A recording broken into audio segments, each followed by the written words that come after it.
I said yes to being a mentor because I want to give back to the program.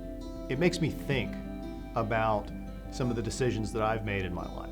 Rafael's done a great job with really making me feel comfortable asking anything, and I think that's a great part of having a mentor is acknowledging I know that I don't know a lot of things, so it's been great to talk in real time and have intellectual conversations about stuff that really matters. Taylor does a really great job in our sessions of asking, well, why? And too often I think we make decisions, we go through life without really stopping to think. And being a mentor for me has really forced me to stop and slow down and think about why I've made certain decisions or why I'm telling her something.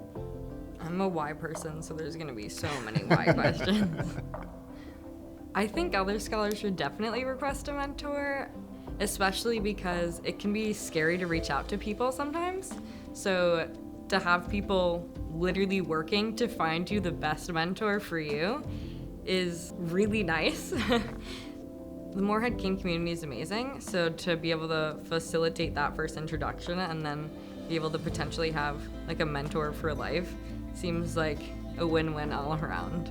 Giving Taylor some perspective on the choices that she's going to make over the next 2 years as she transitions out of college and into professional life aren't going to define who she is for the rest of her life.